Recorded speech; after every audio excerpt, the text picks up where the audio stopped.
tingkat drop out-nya harus minim, kalau bisa 0. Maka sekolah harus menyenangkan untuk anak. Maaf, budaya kita yang kadang-kadang membuat kita ini malah sedikit mundur ya, dalam arti begini.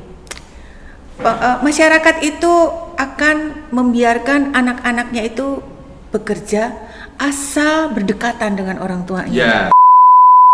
Kalau boleh saya cerita, sampai dengan metode head to head gitu dengan industri ya. Setiap tenan itu kami ada di dalam satu WhatsApp group. Tarik sis. Cerita menarik, syahdu dan inspiratif. Ya, assalamualaikum warahmatullahi wabarakatuh. Masih bersama saya Khalid Al-Farisi dalam acara Tarik Sis, cerita menarik, syahdu dan inspiratif. Hari ini SMK Negeri 1 Warungasem sangat bersyukur sekali kedatangan tamu istimewa dari cabang dinas, yaitu Ibu Kepala Cabang Dinas 13, yaitu Ibu Ernest. Selamat datang Ibu. Terima kasih, selamat pagi. Apa kabar Bu? Sehat ya Bu? Baik, sehat, alhamdulillah. Dalam kondisi puasa, jenengan terus bekerja, terus keliling ke cabang dinas ya. Cabang dinas 13 itu berarti mana saja Bu? Wilayah 13 itu tanggung jawabnya mulai dari Kabupaten Kendal, Kabupaten Batang, dan Kota Pekalongan. Kota Pekalongan ya? Iya. Berarti ini jenengan keliling ini berarti di SMK Warungasem dalam rangka?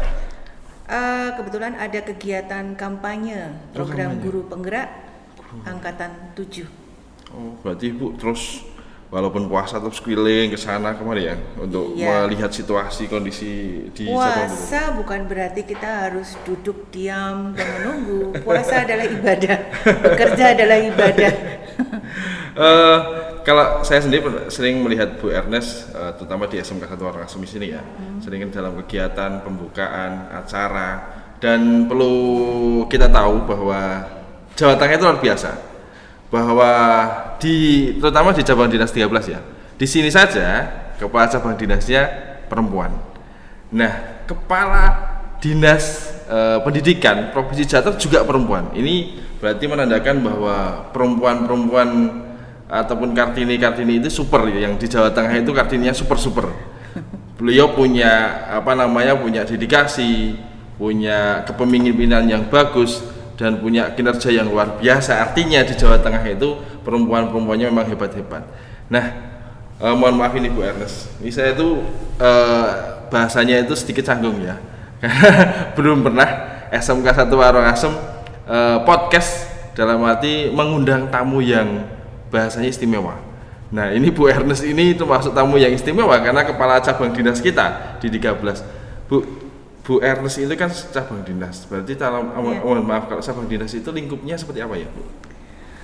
Lingkupnya lebih kepada unit implementasi ya, unit implementasi kebijakan pemerintah provinsi yang memiliki kewenangan pendidikan menengah dan pendidikan khusus.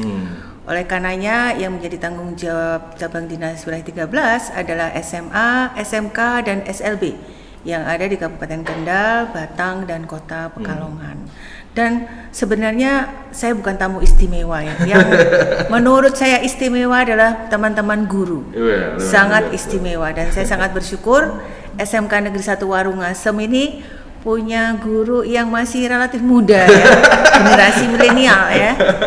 Nah, ini luar biasa. Justru yang istimewa adalah SMK Negeri 1 Warungasem. Kalau saya itu biasa saja. Ini tampilannya saja Bu, muda, mungkin masih jiwanya udah sepuh. Alhamdulillah, terima kasih Bu Ernest. Ya alhamdulillah ya, mungkin SMK Warungasem juga masih relatif sekolah yang masih muda juga. Jadi memang alhamdulillah, terutama ini Bu Ernest, masuk podcast ini adalah alat pembelajaran.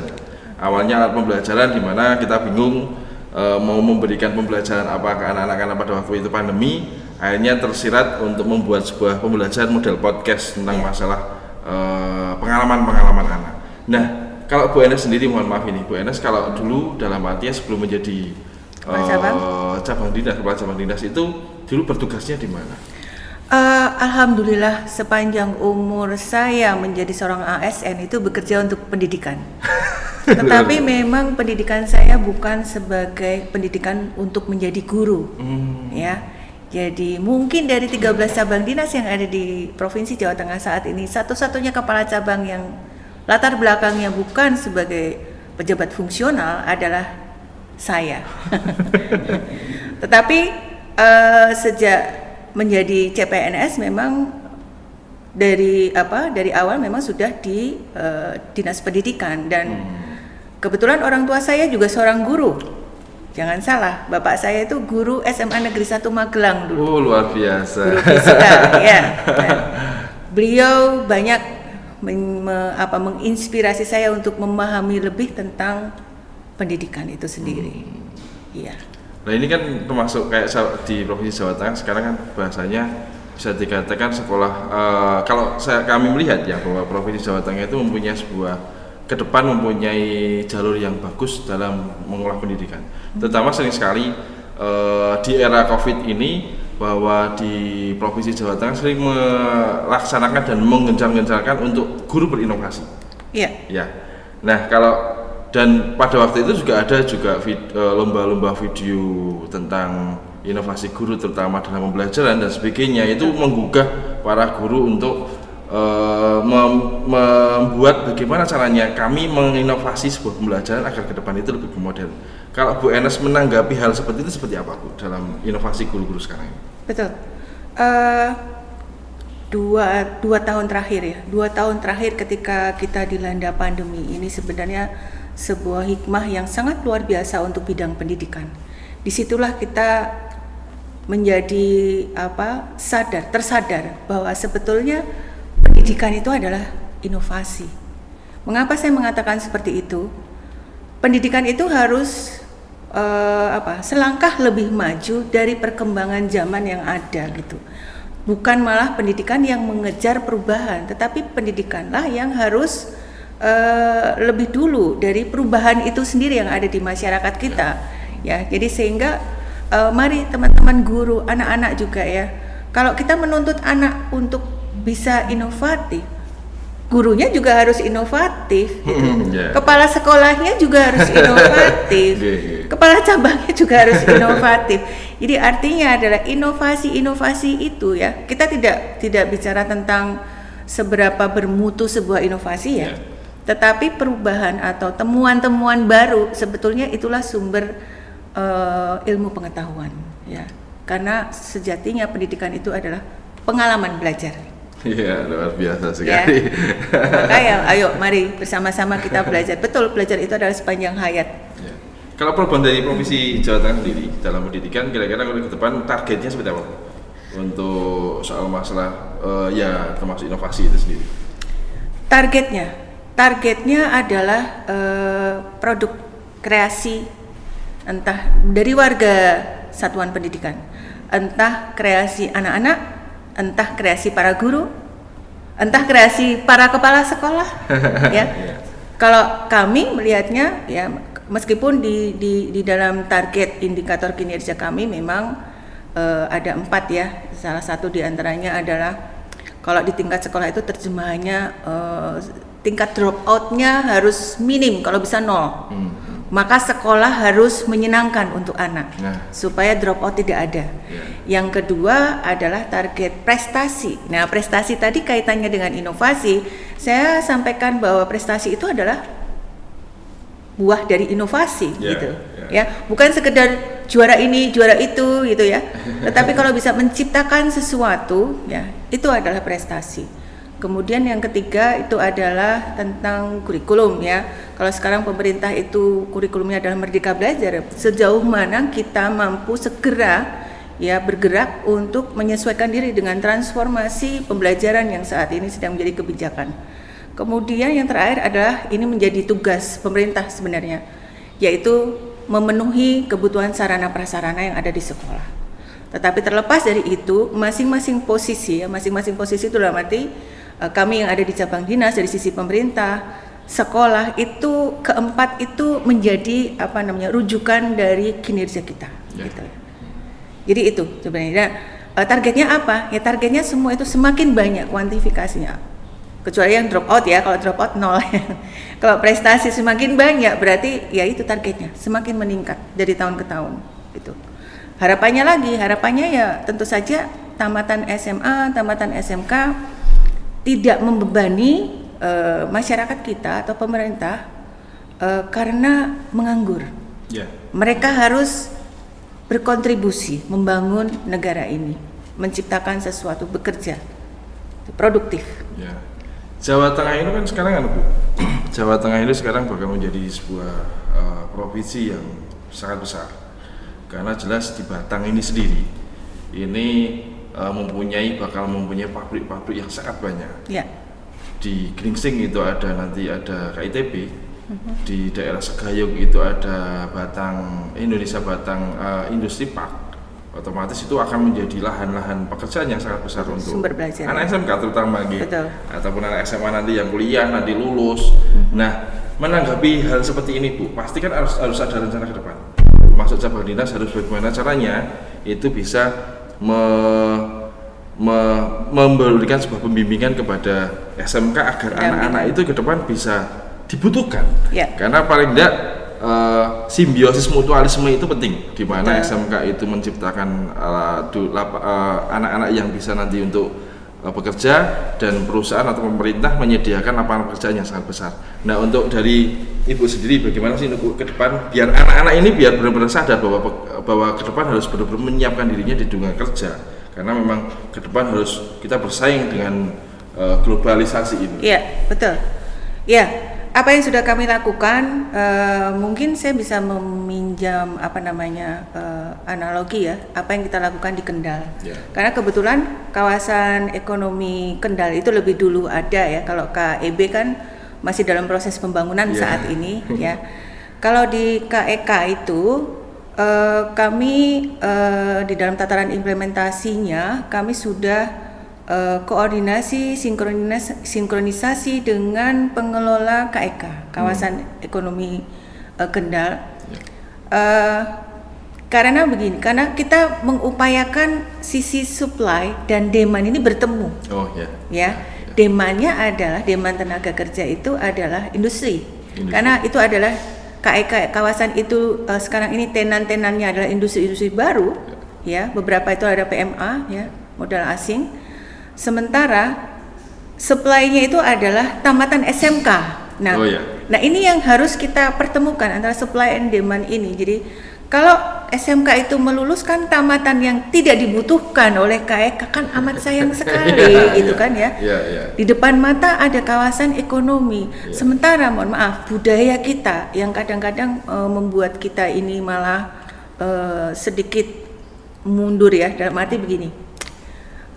Masyarakat itu akan membiarkan anak-anaknya itu bekerja asal berdekatan dengan orang tuanya. Betul kan? Jadi masalah. Nah, kalau lapangan kerja itu saja ada di tempat kita sendiri, di lokal kita sendiri dan tidak kita optimalkan, kan sayang. Itu sebuah kesempatan besar untuk semua SMK yang ada di wilayah Kendal terutama. Iya kan? Maka inilah yang kita optimalkan gitu. Kami sudah bahkan sampai ini kalau boleh saya cerita. Sampai dengan metode head to head gitu dengan industri ya. Setiap tenan itu kami ada di dalam satu WhatsApp group. Di situ ada tenan, di situ ada teman-teman dari SMK, perwakilan dari Bursa Kerja Khusus, yang begitu dari tenan itu menyampaikan kami butuh 150 tenaga kerja untuk pabrik garment kami gitu. Langsung direspon saat itu juga gitu, dan semua akan menyiapkan untuk mulai dari prosedur seleksinya sampai ke tahap. Kita harapkan dari situ anak-anak ini ya, para orang tua masyarakat itu semakin tertarik untuk anak-anaknya di usia produktif ini langsung diarahkan ke SMK yang memang nantinya kalau anak-anak itu punya kapasitas yang bagus sebagai tenaga kerja muda, langsung diserap juga oleh industri. Mungkin tugas kami sesimpel itu, tapi ternyata respon ya dari sekolah dan dari tenan-tenan itu yang membuat kita menjadi wah, ternyata besar juga respon dari mereka, dan itu sangat kita apresiasi sekali. Kami berharap lulusan dari SMK semakin menurun prosentasenya yang berpotensi untuk menganggur. Saya tidak mau terlalu optimis ya, bukan juga tidak pesimis ya.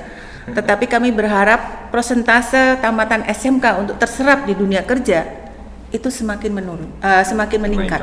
Pengangguran semakin menurun. Kalau perkembangan sekarang ini mungkin kalau dilihat mungkin Bu Eros punya data di mana untuk tenaga kerja yang terserap di Jawa Tengah sendiri itu banyak nggak sih Bu? Sampai dengan saat ini memang masih ada sekitar, saya pernah menghitung mungkin sekitar saya lupa ya dari SMK sendiri ya, sekitar 20%-an gitu yang belum terserap.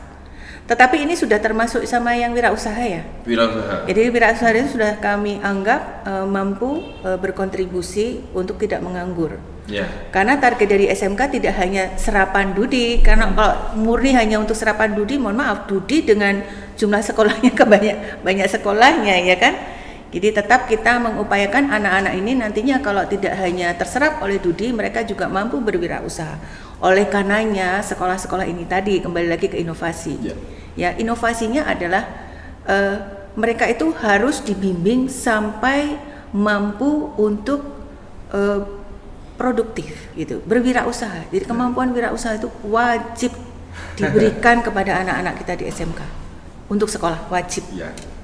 Nah, ini mengalih ya Bu. Tadi soal masa tenaga kerja, sekarang ke wirausaha. Pastinya kan setidaknya kalau memang ada wirausaha harusnya kan juga harus ada wadah. Untuk dari provinsi sendiri kira-kira ada nggak sih sinergitas antara sekolah dengan UMKM terutama untuk bisa nanti ke depan anak-anak yang berusaha bisa kita tarik nanti ke dalam lingkup wirausaha yang lebih besar termasuk UMKM ataupun yang lebih mikro seperti itu. Di provinsi ada semacam program I-Makaryo ya. Tetapi kami memang di daerah belum begitu merasakan, tetapi kita analogikan apa yang sudah kami lakukan di Kendal ya. Ini saya bicara Kendal nih, karena di Batang ini kebetulan juga sedang berproses KEB-nya, jadi belum sampai ke sana. Ya, kami sudah dengan Bupati Kendal untuk minta fasilitasi dari kabupaten agar kabupaten ini juga membangun semacam UMKM yang di situ melibatkan banyak teman-teman SMK untuk berkiprah di dalamnya. Yeah. Dan beliau sangat excited juga untuk memfasilitasi SMK. Saya yakin Bapak Bupati di Batang pun akan sama seperti itu, karena anak-anak booming, anak-anak usia produktif ini kan menjadi tugas kita bersama, sehingga mereka nantinya menjadi tuan di jangan sampai tergusur oleh tenaga kerja dari wilayah lain gitu di Batang ya. Tidak hanya menjadi tuan di rumahnya sendiri ya. Betul ya. Dari masyarakat yang tidak ingin anaknya itu bekerja di Kerawang, bekerja di Jawa Barat, di wilayah di provinsi lain di Kalimantan, baru bekerja 1-2 bulan ditarik karena orang tuanya tidak bisa berpisah dari anaknya. Itu suatu poin besar buat kita. Mengapa wilayah Kabupaten Batang yang punya kawasan industri ini tidak dioptimalkan? Teman-teman SMK harus mengoptimalkan tadi supaya bisa memenuhi permintaan tenaga kerja yang dibutuhkan oleh industri. Ini sebelum terakhir ya, saya mau tanya. Ini ada beberapa, ini tadi soal masalah program dan sebagainya. Sekarang ini termasuk anak-anak SMK ini bahasanya setelah adanya mungkin karena dampak corona, pastinya untuk pengendalian anak kan sedikit harus mempunyai nilai ekstra. Apalagi banyak berita di Semarang itu atau di Jogja kemarin ada klitih, di Semarang itu ada termasuk seperti klitih itu anak-anak yang SMK, anak SMA atau anak sekolah yang gampang sekali malam-malam keluar terus adanya pembacokan seperti itu. Kira-kira seperti apa Bu antisipasi dari kita terutama dari pengajar ataupun dari dinas untuk jangan sampai ini merambah ke Jawa Tengah dan lebih luas lagi. Ini biar nanti ke depan selain bisa mendukung program-program pendidikan di Jawa Tengah termasuk bisa mengantisipasi hal-hal yang tidak diinginkan. Kalau pendapat Ibu seperti apa? Ada juga? Iya, memang era saat ini tantangannya begitu luas ya. Tidak hanya dunia maya, tetapi tidak hanya dunia nyata juga dunia maya kan itu menjadi tantangan kita gitu. Dan saya pikir ini tugas kita bersama ya. semua stakeholders, semua pengampu kepentingan itu secara di luar sekolah itu harus bekerja sama menciptakan kondisi yang kondusif gitu, dalam arti kita harus bekerja sama dengan kepolisian ya, lintas kantor ya, dengan BNN ya, dengan kepala desa ya kalau perlu ya, dengan siapapun di lingkungan kita, itu untuk menjaga kondusivitas di luar halaman sekolah. Nah, di dalam halaman sekolah sendiri juga Bapak Ibu guru semua, mulai dari satpam, semualah warga di sekolah itu juga harus membuat nyaman kondisi di sekolah. Kenapa? Kalau tidak nyaman, anak-anak tidak akan nyaman dan selalu ingin keluar halaman sekolah kan begitu ya. Oleh karenanya memang ini kembali lagi kepada kebijakan pemerintah untuk kurikulum merdeka. Kami lebih mensikapinya sebagai membuat pembelajaran itu semakin menyenangkan. Anak-anak itu dikuras energinya. Energi itu tidak hanya tenaga ya, juga pikiran ya, dengan cara yang menyenangkan sehingga mereka itu sudah excited di sekolah, sudah pikirannya hanya tugas-tugas di sekolah ya, tidak seperti beban gitu ya terhadap tugas di sekolah. Nah, ini PR buat teman-teman guru. Bagaimana memberikan tugas yang membuat anak-anak itu senang, nyaman gitu. Maka kita harus belajar, kita harus mempelajari generasi yang sekarang. Apa sih yang membuat generasi sekarang excited? Pada apa gitu? Itu yang harus teman-teman guru pelajari sehingga di dalam pembelajaran pendekatannya pun menyesuaikan dengan passionnya anak-anak masa kini sehingga nyambung ya. Kalau generasi dengan generasi tidak begitu gapnya tinggi, itu bisa mengalir dalam sebuah proses pembelajaran yang nyaman, aktivitas ekstrakurikuler yang menyenangkan selama 3 tahun. Itu betul-betul inovasi dari Bapak Ibu guru itu harus ditunjukkan gitu, sehingga anak-anak itu tidak punya waktu untuk berpikir tadi untuk klite, premanisme ya Bu ya. Premanisme apalagi. Dan jangan lupa bahwa sekarang semua pembelajaran orientasi akhirnya pada pembentukan profil pelajar Pancasila. Itu yang harus kita ikuti detailnya dalam setiap strategi pembelajaran sehingga kita tuntas membelajarkannya. Selama ini mungkin kita kurang tuntas ya. Ya ini adalah evaluasi bersama. Berarti kita membiasakan untuk refleksi. Berarti kalau Bu Ernest optimis ya bahwa masuk kurikulum merdeka ini ke depan akan menjadikan anak itu lebih fokus dalam berkaryanya, terutama bisa juga meminimalisir hal-hal yang tidak diinginkan itu ya. Ya, saya yakin anak-anak kita itu sebenarnya anak-anak yang baik ya, yang membuat mereka itu mungkin dalam tanda kutip bias ya. Itu adalah lingkungannya. Nah, tugas kita para orang tua membuat lingkungan yang nyaman untuk mereka. Terakhir Bu, tadi sebelum terakhir, ini terakhir mungkin Nyenayan bisa memberikan sebuah motivasi, sebuah penguatan kepada terutama siswa-siswi SMK, terutama SMK 1 Warongasem. Itu paling tidak butuh penguatan agar mereka termotivasi agar ke depan bisa berkreasi, bisa berinovasi, agar SMK itu menjadi SMK yang hebat dan luar biasa. Moga bisa disampaikan ke anak-anak. Anak-anakku yang sedang menyaksikan podcast ini, kalian sesungguhnya adalah generasi yang sangat beruntung di wilayah Warongasem ini. Kenapa? Karena ada sebuah SMK negeri yang didukung oleh pemerintah menjadi SMK berbasis industri 4.0. Artinya apa? Artinya semua warga, pendidik dan tenaga kependidikan di sekolah ini itu harus membelajarkan kalian untuk siap bekerja di era industri 4.0. Ya, saya yakin kalaupun saya saat ini hidup di masa sekarang, masa anak-anak, saya nomor 1 akan mendaftar di SMK negeri.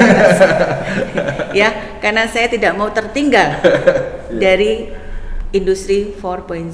Saya harus sukses gitu. Itu yang bisa saya sampaikan ya anak-anakku ya.